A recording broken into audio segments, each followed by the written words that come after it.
Hello everyone, we're now presenting the effects of e-learning. My name is Gail Javier and I will be presenting with Charles Breton, Tulupe Akimede, and Jay Cuesta. In this presentation, you can benefit from getting information about e-learning during the COVID-19 pandemic. We used a variety of sources to collect data for this presentation, including the State Library, academic papers, trade publications, and articles on the web. E-learning has become more effective since the COVID-19 pandemic due to the fact that most schools now make it available. Students who use e-learning are less anxious and depressed than those who don't. It is also worth mentioning that these students perform better academically than those who don't participate in e-learning, but there are also students with special needs or anxiety about learning in general may struggle with this format, especially if they're expected to participate live or feel pressure from their peers. As students engage in e-learning at this period, there are also some excellent learning tools available. Now we're going through the history of e-learning. While e-learning has succeeded in keeping students engaged, it could not create the same bonding and feeling of connect in that traditional schools make. Because of social distancing rules, many students were unable to see their friends, classmates, or teachers for help or group projects. Also, outdated technology or internet issues has led students being unable to attend class. I believe that e-learning is the future of education because it also allows us to learn from home and provides an infinite amount of information on the subject. In addition, you are not limited by any time constraints. You are in your own home and more likely to be comfortable in than any classroom. Your brain will be more relaxed and work efficiently, so you're also able to do some time management. This is only because the only trustworthy means delivering education, whether it is a global level or in a specific country. Although many schools didn't really want to use e-learning in the past because they were used to with traditional teaching techniques such as in-class or face-to-face teachings, but most schools are hoping to make e-learning a permanent of their teaching structure now that they are very familiar with it. The features of e-learning is students who are in their home country or stuck in remote regions that they can only use e-learning. The pandemic has impacted usual classroom learning settings, but it provides many advantages such as e-learning classroom allows students to study at their own pace and gives them access to more suitable content than a traditional classroom setting. For example, students can watch a lecture video as many times as they want until they've fully learned it. Students who can search for better and extensive information on the internet. It's challenging to explain specific topics with just a chalkboard or whiteboard or being in a classroom setting. Lastly, e-learning is less expensive than traditional classroom setting and is suitable for students on a tight budget. Now I'll be passing on the section of the presentation to Jay, so go ahead, Jay. Thanks for that wonderful presentation, Gail. Now it's my time to do mine. So, the impact of e learning. Educational institutions cared about students' academic performance, but somehow forgot how students felt about being at home or isolated. With all this mentioned, educational institutions should also start looking the other side of the box and solving this kind of crisis. During the pandemic, students were stripped of their physical activities at school or through peers. It all turns out that educational institutions are not fully ready for this kind of crisis, like mental stress in students. Educational institutions versus online learning. Globally, the educational institutions around the world move a little bit step forward to address the issue, which is moving to e-learning or virtual learning. In the 2 years, we have learned that there are impacts affecting the students whether positive or negative. So on the next slide, I'll be focusing on the negative effects that are brought by online learning or e-learning. In terms of social aspect connectedness, according to studies conducted by Gina DiMonta, less emotional intimacy leads to anxiety and poorer well-being.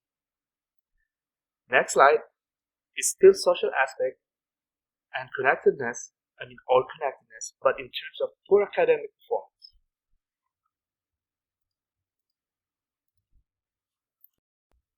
Procrastination. It sounds scary, but that is happening, and it affects the student's ability to manage their time. Staying at home can cause a lot of distractions, and it's the main reason to procrastinate. Online technical issues. One of the most common. Most of the students' requirement is a computer, and not all of them have the same specifications to work perfectly with the required technology for the class. Physical illness. Excessive screen time can lead to all sorts of physical ailments like poor posture or headaches.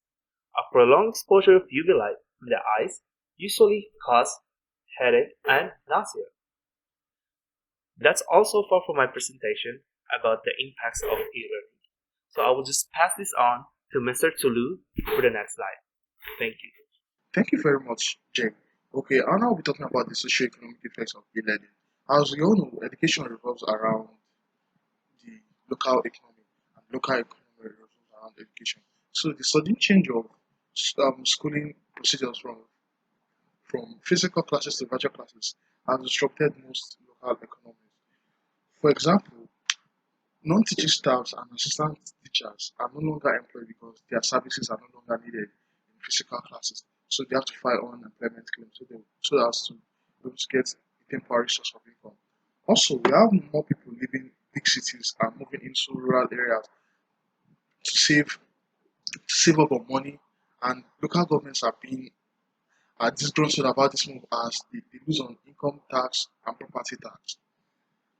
And I'll be talking about combating the problems caused by e-learning. My partner Jay, has listed some problems. So I'll be talking about ways we can combat them.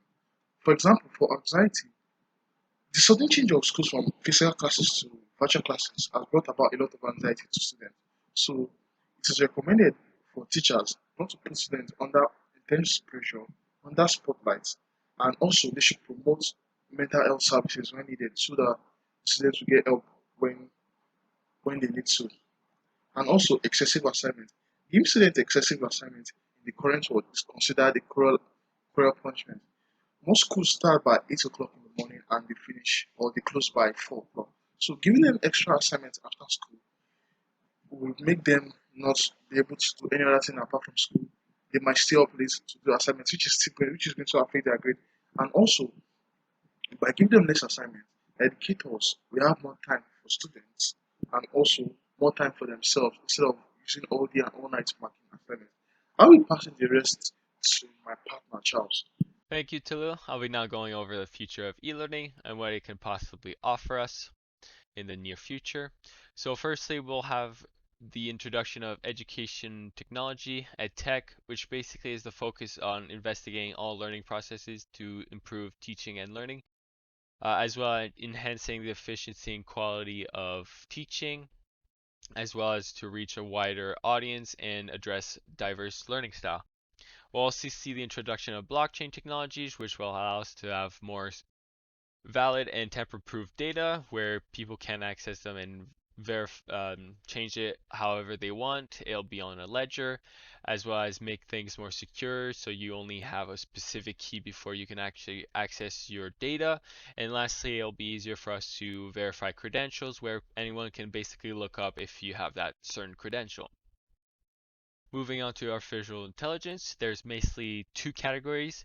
AI assisted learning, which will be mostly focused with teachers, where they'll help them with automatic basic activities and help with technicality, so teachers can mostly focus on the students instead of the small things.